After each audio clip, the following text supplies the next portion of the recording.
Halo, assalamualaikum warahmatullahi wabarakatuh. Alhamdulillah, sahabat-sahabat GSN dimanapun Anda sedang berbahagia. Malam hari ini kita nyambangi sekretariat Juleha Malang Raya ini, guys. Nah, persiapan untuk acara sahabat GSN Gathering Camp. Di sini ada manekin sapi, insya Allah nanti kita bawa pada acara tersebut. Kurang 1 bulan, buat yang mau daftar silahkan, buat yang mau transfer silahkan. Ini acara untuk sahabat GSN semuanya dari berbagai daerah sudah ada yang daftar, ada yang mau ikut. Nah, kita saat ini akan menyampaikan tutorial caranya mengikat kepala sapi. Tidak totalitas ya, cuman kepalanya doang.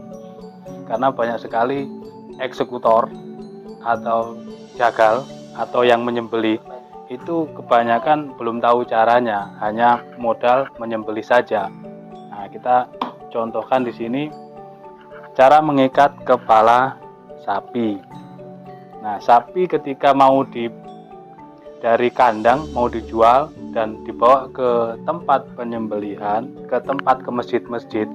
Nah, ini biasanya dibawakan 2 keluhan, 2 tali keluh biasanya. Yang satu bawaan sudah lama sejak dia dikeluh, yang satunya hanya tambahan. Itu cara membawanya, menuntunnya.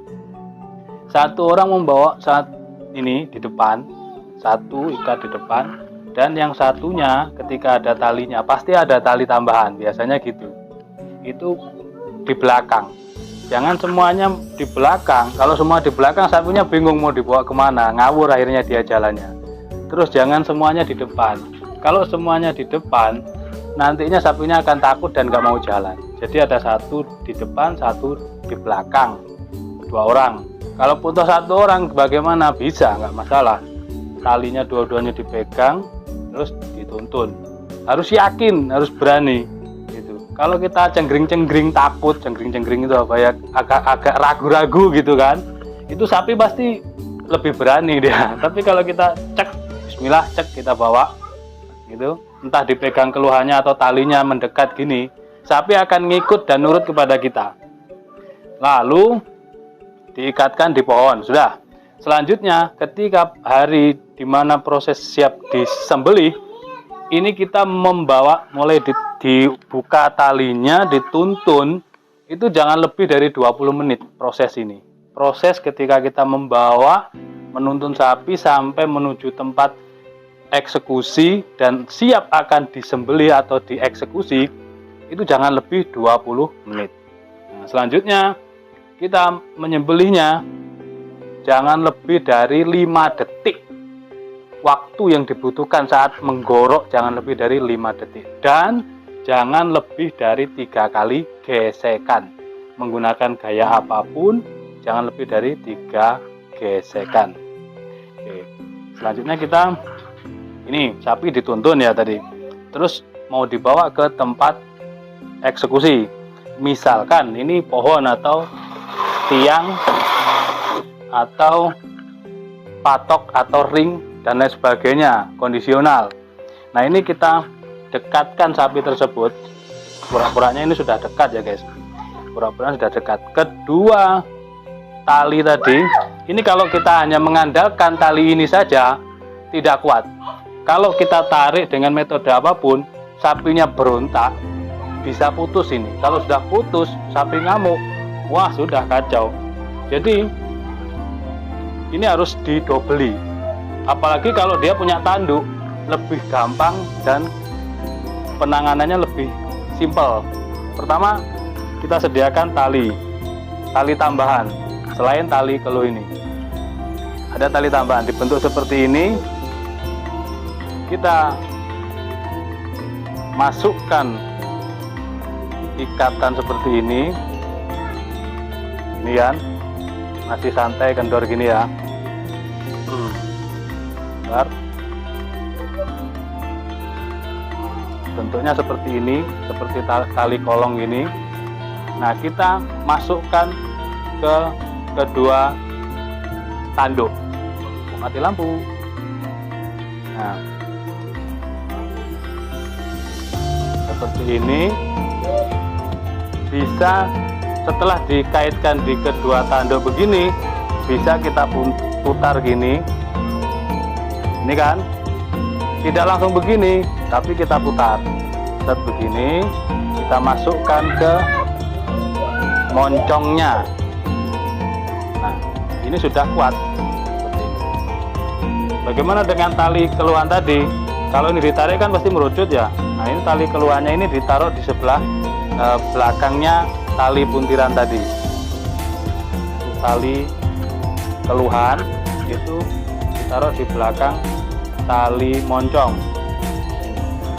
Ini tali keluhan, ini tali moncong. Oke, sudah seperti ini. Nah, ini kita membawa ini saja sudah kuat, apalagi kalau tali keluhan kita ikut sertakan di bawah. Nah, ini dia kan kekuatannya tali kita ini dari kedua tanduk dan moncong, sehingga ini kuat begini. Nah, sampai di sini bisa ya. Selanjutnya nanti tali ini diikatkan di pohon atau tiang atau ring yang sudah kita sediakan tadi. Gitu. Syukur-syukur kalau di bawah ini tidak ada lubang, lebih gampang. Ini tarikan begini yang kuat. Kalau bisa didobel gini, jangan cuma satu. Setelah itu ujungnya ini dimasukkan ke sini, dimasukkan ke tali tadi. Ini kan sudah kuat. Nah, ini bisa dipegang oleh satu orang. Lalu proses handling, mau pakai metode rope squeeze, barley atau metode RPH sama saja. Yang terpenting di sini kekuatannya. Kalau ikat kepala ini kuat, mau metode apapun, insya Allah ini nggak bakalan lepas, copot. Apalagi kalau kita sediakan ring atau patok yang sudah kita siapkan sebelumnya, 2 minggu sebelumnya kita buatkan di situ. Oke, sampai di sini mudah-mudahan bisa dipahami. Ini contoh ikat kepala sapi sebelum dieksekusi. Posisinya berdiri. Jadi tidak cuman kebanyakan yang gagal, yang fatal, yang sapinya kabur lari, itu tidak ada tambahan tali ini, hanya mengandalkan tali keluhan. Jadi tali keluhan double kiri kanan diikatkan di pohon gitu aja. Terus pakai metode barley misalkan, rope squeeze. Nah, barley atau rope squeeze, maka kaki belakang keduanya dia akan mancal-mancal atau nendang-nendang, sehingganya dia berontak, yang di belakang ditarik, yang di sini tidak kuat. Nah, putus. Setelah putus dia kabur. Bahkan ada cerita ini, orang daerah Sumatera nelpon saya, sapinya lepas sampai lepas dari hari tasrek, hilang sapi ini. Nelpon saya minta tolong ini bertanyalah ini posisi sapi di mana, dan kita sudah ada tim untuk meruqyah atau istilah mengistikharahkan sapi itu masih hidup atau sudah mati disembelih orang atau bagaimana, dan alhamdulillahnya ada jawaban sapi tersebut masih hidup liar di hutan. Jadi silahkan dicari, ditangkap dan disembelih. Jadi sudah disembelihnya, kalaupun sudah ketemu itu ya sudah di luar hari tasrek, lebih dari 10 hari waktu itu. Hilang sampai lepas dan hilang itu. Pernah Pak Ade saya juga di Blitar juga begitu, mengalami hal di mana sapi ini mengamuk, beliau sendirian menghandling, sapi ini muter-muter, tali ini sampai memutuskan salah satu jari beliau. Karena dipegangnya begini muter, untungnya beliau bisa menghindar. Jadi tali yang di pohon tadi terlalu kecil, sapinya muter, kalau tidak menghindar putus ini, bisa-bisa. Karena sapi keadaan ngamuk, panas begitu. Saat memegang kuat, satu jari beliau terkena dan putus jari. Nah, seperti itu. Ini yang terpenting. Yang paling penting adalah tali bagian kepala. Seperti itu. Jadi kita sebagai eksekutor harus bisa tali temali mengikat sapi begini. Yang paling fatal di daerah kepala, harus didobel, harus diperkuat. Mudah-mudahan tayangan ini dapat bermanfaat bagi semuanya. Demikian, ada salah-salahnya mohon dimaafkan. Akhiran wa'alaikum, wassalamualaikum warahmatullahi wabarakatuh.